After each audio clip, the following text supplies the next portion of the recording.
Chapitre 61, dit par Jean-Philippe Joly, où l'on raconte ce que l'on y verra. Il était tout juste minuit, ou à peu près, quand Don Quichotte et Sancho quittèrent leur petit bois et entrèrent dans le toboso. Le village était enseveli dans le repos et le silence, car tous les habitants dormaient comme des souches. La nuit se trouvait être demi-claire, et Sancho aurait bien voulu qu'elle fût tout à fait noire, pour trouver dans son obscurité une excuse à ses sottises. On n'entendait dans tout le pays que des aboiements de chiens qui assourdissaient Don Quichotte et troublaient le cœur de Sancho. De temps en temps, un âne se mettait à braire, des cochons à grogner, des chats à miauler, et tous les bruits de ces voix différentes s'augmentaient par le silence de la nuit. L'amoureux chevalier les prit d'un mauvais augure. Cependant, il dit à Sancho: Conduis-nous au palais de Dulcinée, mon fils Sancho. Peut-être la trouverons-nous encore éveillée. À quel diable de palais faut-il vous conduire, corps du soleil s'écria Sancho. Celui où j'ai vu sa grandeur n'était qu'une très petite maison. Sans doute, reprit Don Quichotte, elle s'était retirée dans quelque petit appartement de son alcazar, pour s'y recréer dans la solitude avec ses femmes, comme c'est l'usage et la coutume des hautes dames et des princesses. Seigneur, dit Sancho, puisque votre grâce veut à toute force que la maison de madame Dulcinée soit un alcazar, dites-moi, est-ce l'heure d'en trouver la porte ouverte? Ferons-nous bien de frapper à tour de bras pour qu'on nous entende et qu'on nous ouvre au risque de mettre tout le monde en rumeur et en alarme? Est-ce que par hasard, nous allons frapper à la porte de nos donzelles, comme font les amants argent comptant, qui arrivent, frappent et entrent à toute heure, si tard qu'il soit? Trouvons d'abord l'alcazar, répliqua Don Quichotte. Alors je te dirai, Sancho, ce qu'il sera bon que nous fassions. Mais tiens, où je ne vois guère, où cette masse qui donne cette grande ombre qu'on aperçoit là-bas doit être le palais de Dulcinée. Eh bien que votre grâce nous mène, répondit Sancho, peut-être en sera-t-il ainsi, et pourtant, quand je l'aurai vu avec les yeux et touché avec les mains, j'y croirai comme je crois qu'il fait jour maintenant. Don Quichotte marcha devant, et quand il eut fait environ 200 pas, il trouva la masse qui projetait la grande ombre. Il vit une haute tour, et reconnut aussitôt que cet édifice n'était pas un alcazar, mais bien l'église paroissiale du pays. C'est l'église, Sancho, dit-il, que nous avons rencontrée. Ah, je vois bien, répondit Sancho, et plaise à Dieu que nous rencontrions pas aussi notre sépulture. Car c'est un mauvais signe que de courir les cimetières à ces heures-ci, surtout quand j'ai dit à votre grâce, si je m'en souviens bien, que la maison de cette dame doit être dans un cul-de-sac.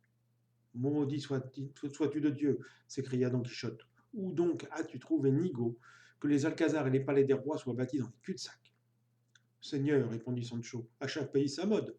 Peut-être est-ce l'usage au Toboso de bâtir dans des cul-de-sac les palais et les grands édifices. Aussi, je supplie votre grâce de me laisser chercher par ces rues et ces ruelles que je verrai devant moi. Peut-être trouverai-je en quelque coin cet alcazar que je voudrais voir manger des chiens tant il nous fait donner au diable. Parle avec respect, Sancho, des choses de madame, dit Don Quichotte. Passons la fête en paix et ne jetons pas le manche après la cognée. Je tiendrai ma langue, reprit Sancho. Mais avec quelle patience je pourrais supporter que votre grâce veuille à toute force que pour une fois que j'ai vu la maison de notre maîtresse, je la reconnaisse de but en blanc, et que je la trouve au milieu de la nuit, tandis que vous ne la trouverez pas, vous qui l'avez vue des milliers de fois. Tu me feras désespérer, Sancho, s'écria Don Quichotte.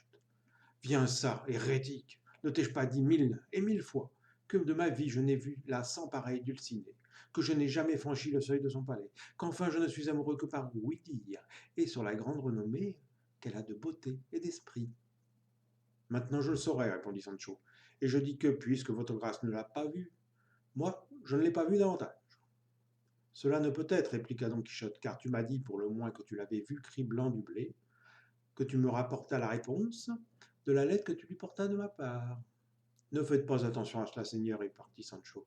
Il faut que vous sachiez que ma visite fut aussi par oui-dire, aussi bien que la réponse que je vous rapportais, car je ne sais pas plus ce qu'est Madame Dulcinée que de donner un coup de poing dans la lune. Sancho, Sancho, s'écria Don Quichotte, il y a des temps pour plaisanter et des temps où les plaisanteries viennent fort mal à propos. Ce n'est pas, j'imagine, parce que je dis que je n'ai jamais vu ni entendu la dame de mon âme, qu'il t'est permis de dire également que tu ne l'as ni vue ni entretenue, que c'est tout le contraire, comme tu le sais bien. Tandis que nous deux aventuriers en étaient là de leur entretien, ils virent passer auprès d'eux un homme avec 2 mules. Et, au bruit que faisait la charrue, qui traînait ses animaux, ils jugèrent que ce devait être quelque laboureur qui s'était levé avant le jour pour aller à la besogne. Ils ne se trompaient pas. Tout en cheminant, le laboureur chantait ce vieux romance qui dit « Il vous en a cuit, Français, à la chasse de Roncevaux !» Comment tu, Sancho s'écria Don Quichotte, s'il nous arrive quelque chose de bon cette nuit. Entendu ce que chante ce manant? Oui, je l'entends, répondit Sancho, mais que fait à notre affaire la chasse de Roncevaux? Il pouvait aussi bien chanter la romance de Calainos. Ce serait la même chose pour le bien ou le mal qu'il peut nous arriver. Le laboureur approcha sur ses entrefaites et Don Quichotte lui demanda Sauriez-vous me dire, mon cher ami, que Dieu vous donne toutes sortes de prospérités, où sont par ici les palais de la sans-pareille princesse Doña Dulcinea du Toboso? Seigneur, répondit le passant, je ne suis pas du pays et il y a peu de jours que je suis venu me mettre au service d'un riche laboureur pour travailler au champ. Mais tenez, dans cette maison vis-à-vis demeurant le curé et le sacristain du village, entre eux deux, ils sauront bien vous indiquer cette madame la princesse, car ils ont la liste de tous les bourgeois du Toboso.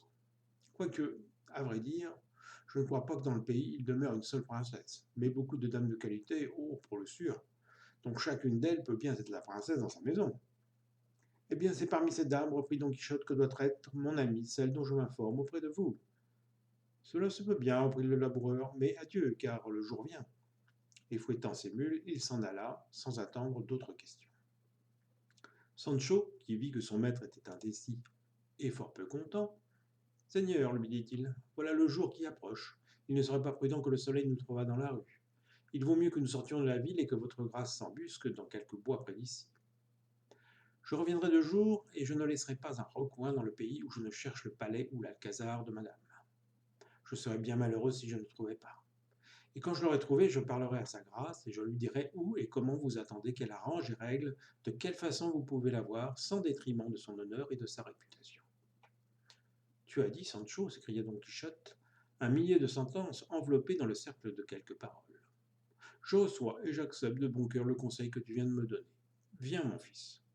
Allons chercher un endroit où je m'embusque, tandis que tu reviendras, comme tu dis, chercher, voir et entretenir madame, dont la courtoisie et la discrétion me font espérer plus que de miraculeuses faveurs. Sancho grillait d'envie de tirer son maître hors du pays, et de crainte qu'il ne vînt à découvrir le mensonge de cette réponse qu'il lui avait remise de la part de Dulcinée dans la Sierra Morena.